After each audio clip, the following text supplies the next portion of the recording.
इस हीरे को देख रहे हैं आप? लाखों करोड़ों वर्षों तक धरती के गर्भ में रहने के पश्चात ये इतना कठोर बनता है, किंतु जब खान से निकाला जाता है कोयले की ही भांति होता है, श्वेत, कठोर, निस्तेज। किंतु जब इसे तराशा जाता है तब इसे तेज प्राप्त होता है और तब ये अपना मूल्य बढ़ाता है। संसार में मनुष्य के साथ भी यही होता है। मनुष्य की बुद्धि, मेधा, अनुभव उन वर्षों के कारण नहीं बढ़ती जो वर्ष हमने हमारे जीवन में व्यतीत किए, बल्कि उन क्षणों से निखरती है जब हमने कठिनाइयों का सामना किया, चुनौतियों का सामना किया, संकटों का सामना किया, छल और पीड़ा से।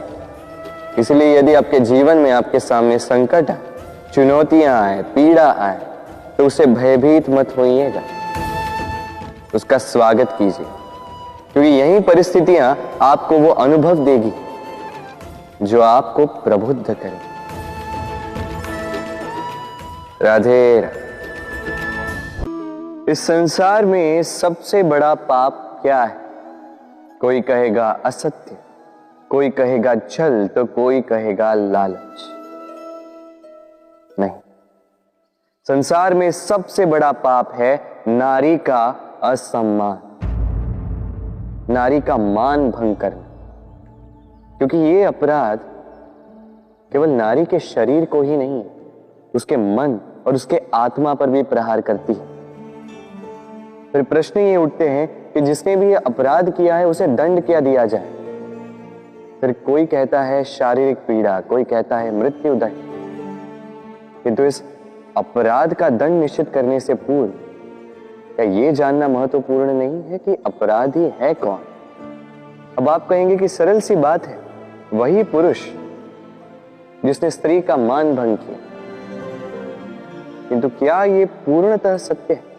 क्या स्वयं के अपमान के लिए, स्वयं के सम्मान को खोने के लिए कभी कभी नारी स्वयं उत्तरदायी नहीं हो सकती?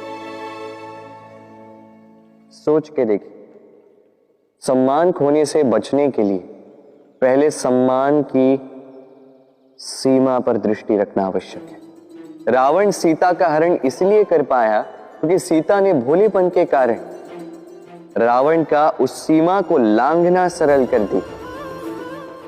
किंतु अशोक वाटिका में उसी सीता को रावण स्पर्श तक नहीं कर पाया, क्योंकि उसने रावण और उसके मध्य में तिनके की एक छोटी सी दीवार बना दी थी। जीवन में ना कहना सीखें। यदि कोई आपके सम्मान की सीमा को पार करने का प्रयास करे तो उसे वही रोकना सीखें। आपके ऊपर उठे पहले हाथ को, पहले कटाक्ष को वही रोक देना सीखें। फिर किसी पुरुष में साहस नहीं कि वो पुनः आपका अपमान करने का प्रयास भी कर सके, क्योंकि नारी जननी, आराध्य। तो स्वयं को निर्बल मानकर आप अपराधी ना बने। राधे राधे। इस कमल के पुष्प को देख रहे हैं? इसकी एक विशेष बात है, जल स्तर कितना भी बढ़ जाए ये पुष्प सदैव जल सतह के ऊपर ही रहेगा। और इसका कारण है इसकी ये नाल। जैसे जैसे जल स्तर बढ़ता है वैसे वैसे ये नाल भी बढ़ती है और इस पुष्प को जल सतह के ऊपर रखती है। किंतु जब जल स्तर घटता है ये नाल घट नहीं पाती और फिर स्वयं के साथ ही इस पुष्प का भी विनाश कर देती। मनुष्य के साथ भी यही होता है। जैसे जैसे मनुष्य समृद्ध होता जाता है वैसे वैसे उसका जीवन स्तर बढ़ता जाता है, उसकी अपेक्षाएं, उसकी आवश्यकताएं बढ़ती जाती। किंतु जब संपन्नता घटने लगी उसकी आवश्यकताएं कम नहीं हो पाती और फिर इसी कमल की भांति मनुष्य भी टूट जाता है। तो फिर क्या करे? क्या किया जाए इस परिस्थिति में? जीवन स्तर बढ़ाना छोड़ दे? कदापि नहीं। किंतु जीवन स्तर बढ़ाने के साथ साथ ही अपनी आत्मशक्ति को सुदृढ़ करें। संकट का समय आने पर आप अपना जीवन कैसे व्यतीत करेंगे इसका अभ्यास करें, क्योंकि जीवन स्तर और जल स्तर तो घटते बढ़ते रहेंगे। ये आप पर निर्भर करता है कि आप इन दोनों के बीच का तालमेल कैसे सुनिश्चित करते हैं। राधे राधे। ये है सुई और ये है तलवार। अब आप बताइए, आपके दृष्टिकोण से इन दोनों वस्तुओं में से क्या अधिक शक्तिशाली और महत्वपूर्ण होगा? आप कहेंगे तलवार ही अधिक शक्तिशाली या महत्वपूर्ण है। चलिए मानते हैं तलवार अधिक भारी होती। तलवार युद्ध में आपको विजय दिलाती, शत्रु का विनाश करती है, किंतु तलवार से कभी आप आपके वस्त्र सी नहीं पाएंगे। यदि पांव में कांटा चुभ जाए तो उसे आप तलवार से नहीं निकाल सकते। आपको सुई का उपयोग करना ही होगा। अब बताइए, तलवार को पाने के पश्चात ऐसे इस प्रकार सुई को खो देना क्या उचित होगा?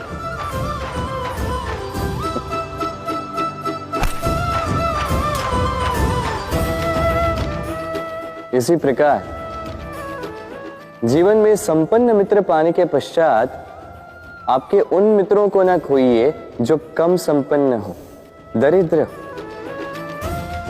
क्योंकि वो आपके साथ तब थे जब आप कुछ भी नहीं थे और आवश्यकता पड़ने पर वही आपके काम आने वाले हैं, संपन्न मित्र नहीं।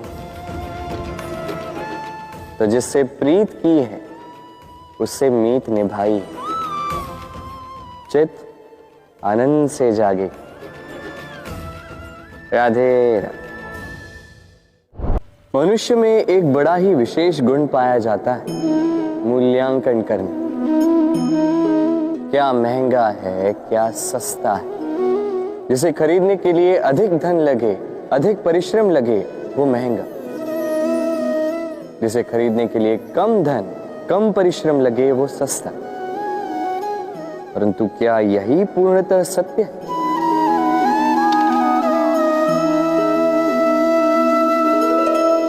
अब आपके सामने एक पात्र है जिसमें जल भरा है और एक सोने का सिक्का।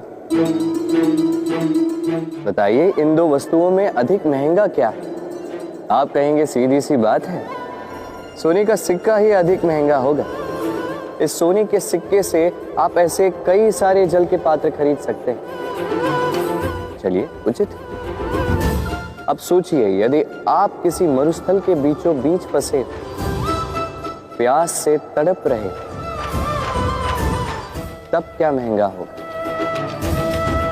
तब तो आप इस एक घूंट जल के लिए अपनी जीवन भर की कमाई पाई पाई यूं ही गंवाने के लिए सज्ज हो जाएंगे। स्मरण रखिएगा, जीवन में महंगी या सस्ती वस्तु नहीं, परिस्थिति होती, और आवश्यकता पड़ने पर जो काम आ, उससे अमूल्य इस संसार में और कुछ भी नहीं। राधे राधे। नदी का जल मीठा होता है, सागर का जल खारा होता है, और किसी नाले का जल दुर्गंध से भरा। क्यों? नदी का जल मीठा होता है क्योंकि वो सबको जल देती है। सागर जल लेता है, इसीलिए खारा होता है, और नाला उसका बहना रुक जाता है और इसी कारण से वो दुर्गंध पूर्ण हो जाता है, किसी काम का नहीं रहता। हमारे जीवन में भी कुछ ऐसा ही होता है। यदि नदी की भांति जीवन में कुछ देना सीखो तो जीवन में मिठास बनी रहेगी। यदि सागर की भांति बांटने के स्थान पर केवल संचय करते रहो तो मन में खटास बढ़ती रहेगी, और यदि नाले की भांति बहना छोड़ दो, कर्म करना छोड़ दो, तो किसी काम के नहीं रहोगे। इसलिए बिना किसी विराम के कर्म करते रहो, और जो कुछ भी आपके पास है उसे बांटना सीखो। मन प्रसन्न होकर बोलेगा, राधे राधे। व्यक्ति का जीवन क्या है? अब आप कहेंगे जन्म और मृत्यु के बीच का समय। और मृत्यु कब होती है? जब व्यक्ति श्वास लेना छोड़ दे, हाथ पांव चलाना छोड़ दे, सोचना छोड़ दे। ऐसा नहीं। देखिए, जल की मृत्यु तब नहीं होती जब वो सूख जाती। जल की मृत्यु तब होती है जब वो प्यास बुझाना बंद कर देती है। सूर्य की मृत्यु तब नहीं होती जब उस पर ग्रहण लग जाए या जब सूर्यास्त हो जाए। सूर्य की मृत्यु तब होती है जब वो भविष्य में इस संसार के जीवों को प्रकाश की आशा देना छोड़ दे। उसी प्रकार मनुष्य का अंत, उसकी मृत्यु तब होती है जब उसके भीतर की करुणा का अंत हो जाए। करुणा वो भाव है जो मनुष्य को मनुष्य बनाए रखती है, जो एक मनुष्य को किसी और मनुष्य का कष्ट, उसकी आवश्यकता का अनुभव कराती है, जो उसे बल देती है किसी और की सहायता करने के लिए, उसे पात्र बनाती है इस सृष्टि का नियंता बनने के लिए। देखिए, संसार में मृत्यु केवल एक बार होती, तो उससे पूर्व क्यों मरना? इस करुणा को क्यों मारना? स्वयं को मनुष्य बनाए रखिए, मृत्यु के पश्चात भी जीवित रहेंगे। राधे राधे। अग्नि क्या करती है? जलाती है।